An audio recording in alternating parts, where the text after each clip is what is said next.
it is a very tough period that, especially if we concentrate just on the women, is go through. Women actually have a much tougher time to deal with the divorce because, again, genetically, women are more prone to, they take decisions in life based on emotion. So they do get impacted more, if you see. Yeah, it's a very, very tricky question, where to go to the pharmacology way or not go there. And if you see, as therapists, I think it becomes a challenge when we as therapists introduce the concept of, how about seeing a psychiatrist? How about getting medication? The general consensus is there's immediate reluctance, immediate resistance. No, I don't think I need that. Without realizing that pharmacology sometimes, in some cases, I don't say all, in some cases becomes a very important component of the treatment plan.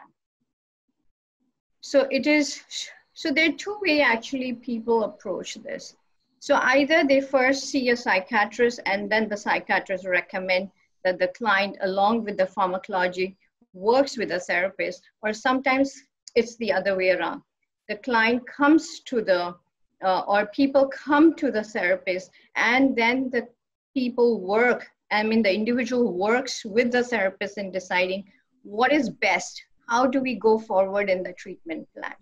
So it's done best when there is a discussion between the therapist and the individual before actually going to the, seeing a psychiatrist, before seeking the psychiatrist's support. Unfortunately, there's so many common myths around taking medication. Some of the common ones that I keep hearing is, you know what, my friend got addicted to it, so I'm not even going to do that. And my friend said, or someone in my family said, they were so groggy, they just couldn't function. So there are different kind of myths that, or stories or narratives that people, tell us and give, or they've heard from someone without actually understanding under what circumstances was that decision made to include, the pharmacology. But it does from time to time becomes a very important component to the treatment plan. And again, it's a tough process to actually, so sometimes it's a short-term introduction of medicine in the treatment plan. Sometimes it's a long-term. Again, it depends on the diagnosis. If it's anxiety, depression, and nothing else, then probably it's a short-term process. It's a short-term medication process. But if there is intensive diagnosis like bipolar, schizophrenia, yes, then there is going to be a long-term, medication as a part of the treatment plan. But what really I've seen is that generally the pharmacology or the psychiatrist, in Singapore, we generally do recommend clients to just see a psychiatrist for all these psychological issues rather than any other medical doctor, because they are specialized in this area and they know how to work with clients. So part of my practice is the client, the therapist, and the psychiatrist actually work together as a team to provide that support. And a lot of time, what really happens is a client goes to a psychiatrist or a medical doctor. They get a prescription, but it takes actually some time to get the right dosage of the medication.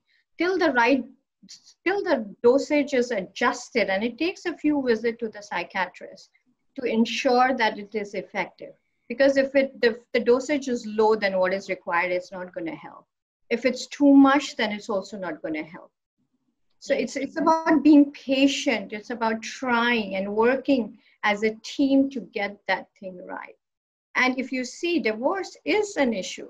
It does bring up a lot of, it could initiate or could trigger a few mental health issues. So that probably becomes important that if you're struggling, please seek help. Seek help with a therapist who can then help you decide whether you do need to go for a pharmacology direction if you need that. And there's some issues which actually can be dealt with between the therapist and the client, but then there's some that needs to be, and it should be. Right. Then it should be. So again, it depends on the case-to-case basis. And also, a lot of times I tell clients, is to make a trade-off. Because you're in a situation of a divorce or a marital dissolution, you still need to function. Now, the trade-off is, are you better with no medication and unable to function? Or should you take medication and function so you get through this process?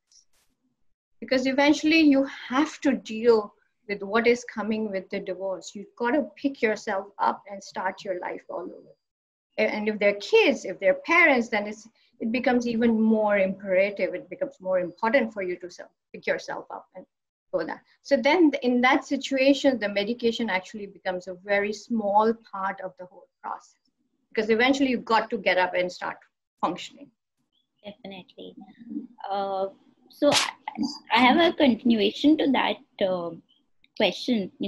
Talking about medication, I think the main takeaway here remains that one should always seek professional help rather than going by myths or what you hear from people, because one person's experience may not necessarily stand true for another's. Yeah. You will need to see a psychiatrist a couple of times till the dosage of the medication is, or the type of medication. Some salts, you might react to some salts. You might, so there needs to be a couple of visits to ensure that the medication is working for you, because eventually it is supposed to support you, not to make you feel worse. So that's not the aim. Right. Yeah. Right. And a lot of people who get addicted is because they don't work in therapy. Then because taking the medication is an easy way out.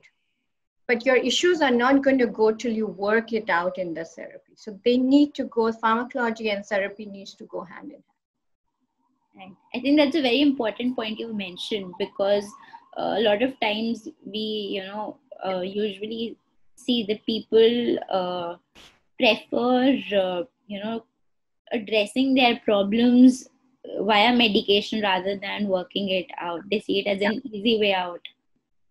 So the medication has a purpose, but you still need to sort out your issues, and that's how you're going to feel much better. Unless if there's some other major issues, which again, the presentation, or it's going to be much easier for you to deal with it, even if you have you have a mental health issue, which is not going to go away. Right. So it will help you manage the issue. It will help you get through life, managing your life better.